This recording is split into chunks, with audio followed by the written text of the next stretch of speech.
بسم اللہ الرحمن الرحیم۔ بسم اللہ وحدہ والصلاۃ والسلام علی رسول اللہ، اما بعد۔ ایسے لوگ جو اپنی بیوی کو 3 طلاق دے چکے ہیں اور وہ حلالے کے حوالے سے بہت زیادہ پریشان ہیں، تو وہ یہ والی ویڈیو ضرور دیکھیں۔ اس وجہ سے کہ بعض جاہل مولوی یا بعض خود غرض ذاتی مفاد پرست جو ملا ہوتے ہیں، وہ ناحق ایسے غریب سادہ قسم کے جو لوگ ہوتے ہیں ان کا حلالہ کروا لیتے ہیں۔ اب حلالے کے بدلے میں پیسے بھی لیتے ہیں اور ساتھ میں دوسروں کی جو عزت ہوتی ہے اس کی عزت کو بھی تعطار کرتے ہیں۔ تو آئیے آج میں آپ لوگوں کو حلالے کے حوالے سے بتاتا ہوں کہ حلالہ کب فرض ہوتا ہے، کب ضروری ہوتا ہے حلالہ، اور کن کن کیفیات اور کن کن صورتوں کے اندر حلالہ جو ہے وہ ضروری نہیں ہوتا بلکہ حلالہ کرنا حرام ہوتا ہے۔ قرآن مجید کی دوسری سورت البقرہ اور آیت نمبر 229 ہے۔ اعوذ باللہ من الشیطان الرجیم، بسم اللہ الرحمن الرحیم۔ ذرا مسئلے کو سمجھنے کی کوشش کیجئے گا۔ میں کوشش کرتا ہوں کہ عوام کو شعور دوں، عوام کو مسئلہ سمجھاؤں، جبکہ دوسرے جو مولوی ہوتے ہیں وہ مسئلہ سمجھانے یا سلجھانے کی کوشش نہیں کرتے بلکہ مسئلہ الجھانے کی کوشش کرتے ہیں۔ وہ یہ چاہتے ہیں کہ یہ جو لوگ ہیں یہ کسی بھی طریقے سے بس ہمارے پابند رہیں، ان سے ذاتی مفادات بھی نکالتے رہتے ہیں اور ان کو اپنا غلام بنا کے رکھتے ہیں، جبکہ میری عادت یہ ہے کہ میں چاہتا ہوں کہ عوام کو شعور آئے اور دین اسلام کو سمجھیں اور اس کے مطابق عمل کریں، نہ کہ جو جاہل ملا ہیں یا خود غرض ملا ہیں دین اسلام کو بیچنے والے ان کے غلام بنیں۔ تو آئیے آپ لوگوں کو حلالے کے حوالے سے مسئلہ سمجھاتا ہوں۔ قرآن مجید کی سورۃ البقرہ آیت نمبر 229، اعوذ باللہ من الشیطان الرجیم، بسم اللہ الرحمن الرحیم۔ الطلاق مرتان، اللہ تعالیٰ فرماتے ہیں کہ طلاق جو ہے وہ 2 مرتبہ ہے، یعنی کہ کسی بھی بندے کے پاس طلاق کے حوالے سے صرف 2 آپشن ہوتے ہیں، یعنی ایسا بندہ جس نے اپنی بیوی کو 2 طلاقیں دی ہیں اس کے پاس آپشن موجود ہے۔ آپشن کیا موجود ہے؟ آگے اللہ تعالیٰ فرماتے ہیں فَإِمْسَاكُمْ بِمَعْرُوفٍ، کہ روکنا ہے تو اچھے طریقے کے ساتھ، یعنی وہ روک سکتا ہے، اس کے پاس آپشن ہے اپنی بیوی کو روک سکتا ہے۔ تو کس طریقے سے روک سکتا ہے؟ فَإِمْسَاكُمْ بِمَعْرُوفٍ، اچھے طریقے سے روک سکتا ہے، او تسریح بِإِحْسَان، یا پھر چھوڑ سکتا ہے تو بھی احسان کے ساتھ یا اچھے طریقے سے چھوڑ سکتا ہے۔ جس بندے نے اپنی بیوی کو 2 طلاقیں دی ہیں اس کے پاس موقع موجود ہے، ابھی وہ اس کو رکھ بھی سکتا ہے چھوڑ بھی سکتا ہے۔ تو اللہ تعالیٰ فرماتے ہیں اگر رکھنا ہے تو اچھے طریقے سے رکھیں اور اگر چھوڑنا ہے تو بھی اچھے طریقے سے چھوڑیں، یہ نہ کریں کہ یعنی زیادتی نہ کریں بلکہ اچھے اور معروف طریقے سے اپنی بیوی کو الوداع کہیں۔ اب رکھنے کا کیا مطلب ہے؟ رکھنے کا مطلب یہ ہے کہ بندہ رجوع کر سکتا ہے، اپنی بیوی کو اپنے پاس رکھ سکتا ہے۔ چھوڑنے کا مطلب یہ ہے کہ اگر چھوڑنا چاہتا ہے تو پھر یہ ہے کہ بندہ اس کو 3ری طلاق دے اور اس کو جو ہے نا جدا کر دے۔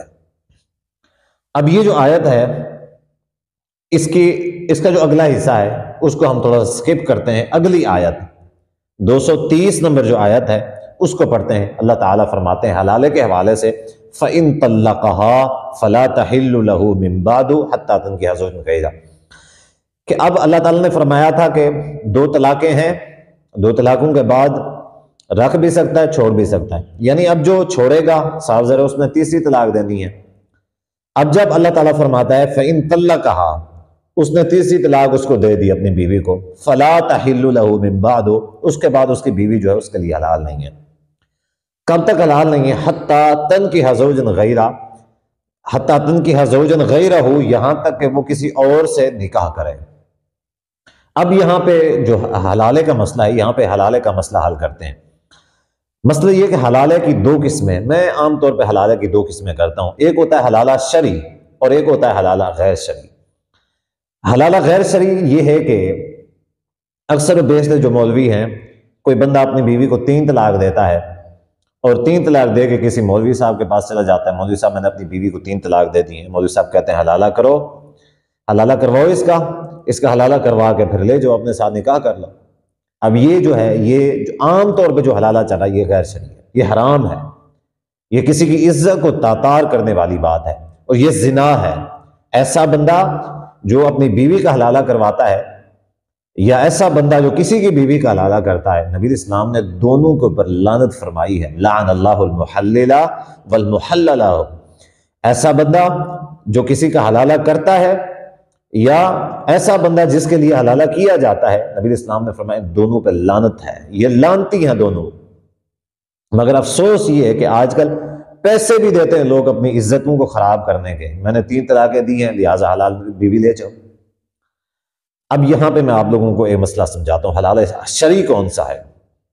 حلال شرعی یہ ہے کہ بندہ اپنی بیوی کو 3 طلاق ایک وقت کے اندر دیتا ہے، ایک مجلس کے اندر، یہ ایک ہی وقت میں، بغیر کسی وقفے کے، یعنی اس نے کوئی وقفہ نہیں لیا بلکہ ایک ساتھ 3 طلاق دے دیں ایک ہی مجلس کے اندر، ایک ہی محفل یا مجلس کے اندر بیٹھے ہوئے تھے، اسی جگہ پہ اس نے 3 طلاقیں دے دی ہیں۔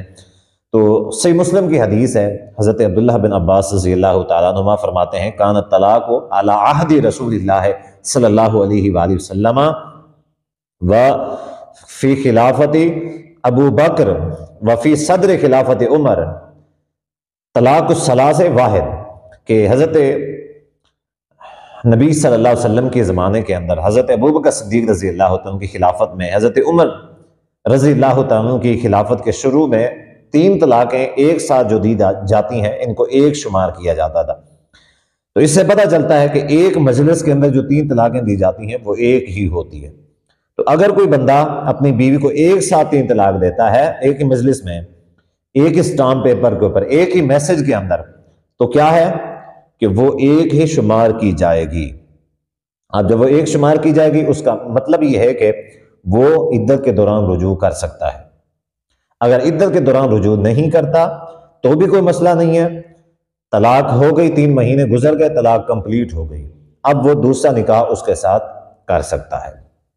اب مسئلہ یہ ہے کہ اگر ایک بندہ اپنی بیوی کو مختلف اوقات میں 3 طلاق دیتا ہے، یعنی اس نے پہلے ایک طلاق دی، تھوڑی دیر کے بعد دوسری دے دی، تھوڑی دیر کے بعد اور تیسری دے دی، اب اس طریقے سے یہ ہے کہ بیوی اس کے اوپر حرام ہو گئی ہے، اب اس کے لیے حلالہ ہوگا۔ اب جو حلالہ ہوگا اس کا طریقہ کیا ہے؟ حلالہ شرعی کا طریقہ کیا ہے؟ ذرا مسئلے کو سمجھیے گا۔ اب جو شرعی طریقہ حلالہ ہے، شرعی حلالے کا طریقہ یہ ہے کہ اللہ تعالیٰ نے فرمایا حتی تنکح زوجا غیرہ، یہاں تک کہ وہ کسی اور کے ساتھ نکاح کر لے۔ اب اس نکاح کا ہرگز یہ مطلب نہیں ہے کہ وہ بندہ اس عورت کو لے جائے کسی سے کرائے پہ حلالہ کروائے اور اس کے لیے حلال ہو، ایسا نہیں ہے، بلکہ یہ ایسا ہے کہ وہ عورت اب اس کے حق میں نہیں رہی، اس کی بیوی نہیں رہی جب اس کو طلاق ہو گئی ہے، اس کا اس عورت کے ساتھ کسی بھی قسم کا کوئی تعلق نہیں ہے۔ اب جب اس کا اس عورت کے ساتھ کسی بھی قسم کا کوئی تعلق نہیں رہا تو اس کا حلالہ نہیں کروا سکتا، وہ عورت جائے گی اپنی مرضی کے ساتھ جہاں پہ جیسے، یعنی شرعی طور پہ اس کے جو وارثین ہیں، جو اس کے ولی ہیں، وہ اس کا نکاح کروائیں گے۔ اب وہ اس نیت سے نکاح کرے گی میں نے ہمیشہ اس کے ساتھ رہنا ہے، اسی کے ساتھ زندگی گزارنی ہے، یہی میرا شوہر ہے۔ اب مثال کے طور پر پھر کبھی وہ شخص اپنی مرضی کے ساتھ، حلالے کی نیت سے نہیں، اپنی مرضی کے ساتھ اس عورت کو طلاق دیتا ہے، یا پھر وہ شوہر فوت ہو جاتا ہے، دوبارہ وہ جو عورت ہے پہلے شوہر کے پاس واپس آنا چاہتی ہے کہ طلاق ہو گئی، یا پھر وہ فوت ہو گیا تو وہ یہ چاہتی ہے کہ میں جو ہے نا اس کے ساتھ رہنا چاہتی ہوں، دونوں یعنی اس بات پہ راضی ہو جاتے ہیں، تو پھر یہ ہے کہ ان دونوں کا نکاح ہو سکتا ہے، اس چیز کو حلالہ کہتے ہیں۔ یہ کوئی حلالہ نہیں ہے کہ اس نیت سے نکاح کیا جائے کہ یہ جو ہے ایک رات کے لیے، اتنی راتوں کے لیے اس کی ہوگی، اس کے بعد وہ طلاق دے گا تو یہ شوہر کے پاس جائے گی، یہ حرام ہے۔ نبی صلی اللہ علیہ وسلم نے ایسا حلالہ کرنے، ایسا حلالہ کروانے والوں پہ لعنت فرمائی ہے۔ تو لہٰذا ہوشیار رہیے گا، ذرا ہوشیار رہیے گا۔ یہ جو جاہل مولوی ہیں یہ گمراہ کرتے ہیں، لوگوں کی عزتوں سے لوٹتے ہیں، لوگوں کا مال ناحق کھاتے ہیں، جیسا کہ قرآن مجید میں اللہ تعالیٰ نے فرمایا کہ یا ایھا الذین آمنوا ان کثیرا من الاحبار والرہبان لیأکلون اموال الناس بالباطل، لوگوں کا مال کھاتے ہیں ناحق طریقے سے، ویصدون عن سبیل اللہ، اللہ کے راستے سے لوگوں کو روکتے ہیں۔ کیسے روکتے ہیں؟ یعنی غیر شرعی طریقہ ہے، غیر شرعی تک اس کی عزت بھی لوٹ لی، اس کا مال بھی کھا لیا۔ کس طریقے پہ کھا لیا؟ نجائز طریقے پہ۔ اب نجائز جو طریقہ ہے اللہ تعالیٰ کے راستے سے روکنا ہے۔